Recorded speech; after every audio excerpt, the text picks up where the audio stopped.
복숭아와 절대 함께 먹으면 안 되는 4가지 음식.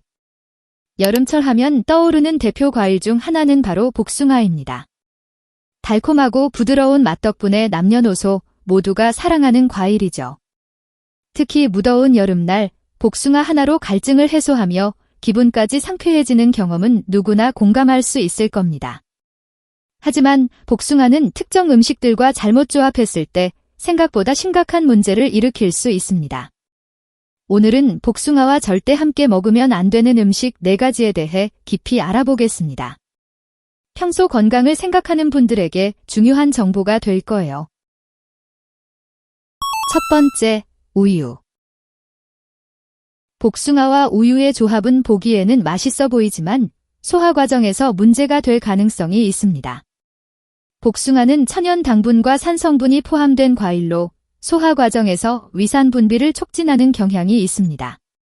반면 우유는 알칼리성 식품으로 위산을 중화하려는 작용을 합니다. 이 두 음식이 위에서 만나면 효소 활동이 방해를 받으며 소화 과정이 복잡해질 수 있습니다.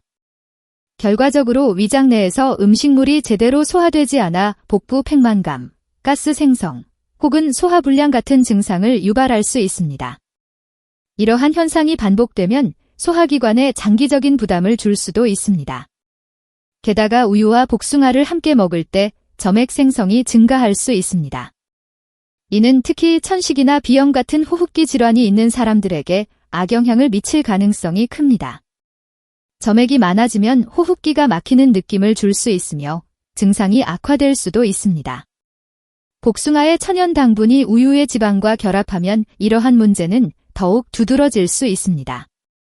복숭아를 활용한 우유 베이스의 요리나 디저트를 좋아한다면 소화를 돕고 부담을 덜기 위해 식물성 우유를 선택하는 것이 좋습니다. 아몬드 우유나 귀리 우유 같은 대체 음료는 소화가 비교적 용이하며 복숭아와도 맛의 궁합이 잘 맞습니다. 이러한 식물성 우유는 위산 분비를 방해하지 않아 소화 과정이 보다 원활하게 진행될 수 있습니다. 특히 복숭아와 아몬드 우유의 조합은 크리미한 질감과 자연스러운 단맛 덕분에 건강하고 맛있는 선택이 될 수 있습니다. 또한 복숭아와 우유를 함께 섭취하고 싶다면 두 음식을 먹는 간격을 두는 것도 하나의 방법입니다. 예를 들어 복숭아를 먼저 섭취한 뒤 1~2시간 정도 지나 우유를 마신다면 소화 과정이 겹치지 않아 위장 부담을 줄일 수 있습니다.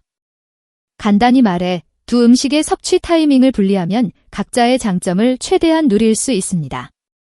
결론적으로 복숭아와 우유를 함께 먹는 것은 맛과 영양 측면에서는 매력적일 수 있으나 소화 과정에서의 부작용 가능성을 생각한다면 대체 식품을 고려하거나 섭취 시간을 조정하는 것이 건강에 더 나은 선택일 것입니다.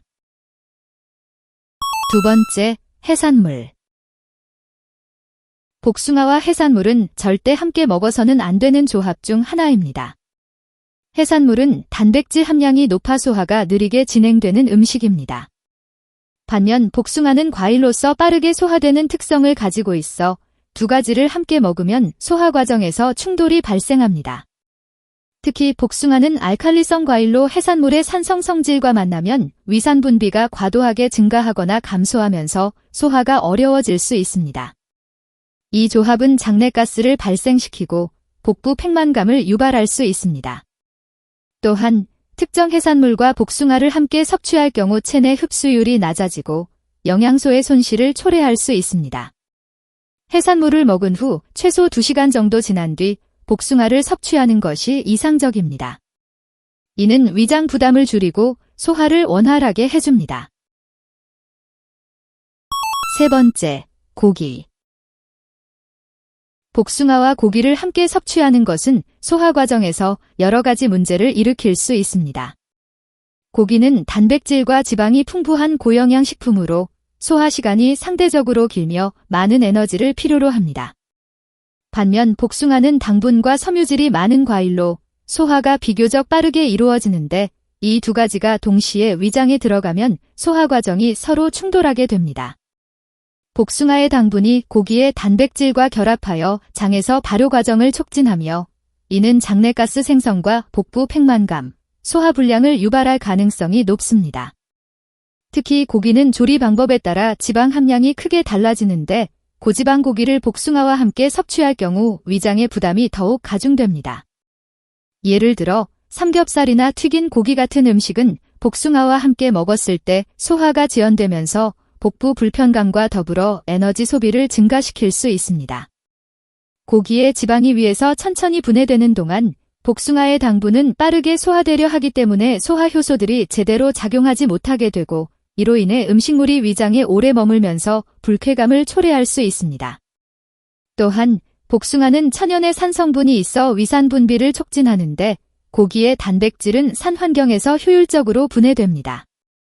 하지만 과도한 위산 분비는 위벽에 자극을 주거나 위산 역류를 유발할 수 있으며 장기적으로는 위장 건강에 악영향을 미칠 수도 있습니다.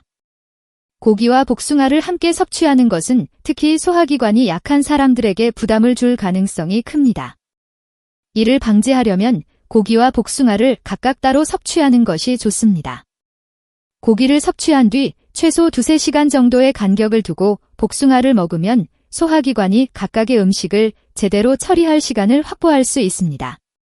또한 고기 섭취 시 지방 함량이 낮은 살코기나 기름기를 제거한 고기를 선택하면 위장 부담을 줄일 수 있습니다. 복숭아 역시 디저트로 소량을 섭취하거나 다른 과일과 함께 신선한 상태로 먹는 것이 가장 좋습니다.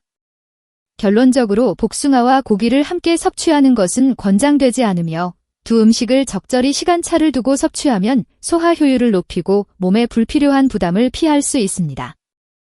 이러한 간단한 식습관 변화로 소화기관 건강을 더욱 효과적으로 지킬 수 있습니다. 네 번째, 감자. 복숭아와 감자의 조합은 보기엔 별 문제가 없어 보일 수 있지만 실제로는 소화장애를 일으킬 수 있는 조합입니다. 감자는 전분 함량이 높아 위에서 소화되는 시간이 오래 걸립니다. 반면 복숭아는 당분이 많아 소화 속도가 빠릅니다. 이 두 가지가 동시에 위장에 들어가면 소화 효소의 작용이 서로 방해를 받아 소화 과정이 느려지고 장내 불편함을 초래할 수 있습니다. 감자가 튀긴 형태일 경우 지방 함량이 더 높아져 복숭아와 함께 섭취했을 때 혈당 스파이크가 발생할 가능성도 높아집니다. 이는 특히 당뇨병 환자나 혈당 관리를 중요시하는 사람들에게는 위험할 수 있습니다. 감자와 복숭아를 섭취할 때는 두 음식 사이에 최소 2시간 이상의 간격을 두는 것이 가장 좋습니다.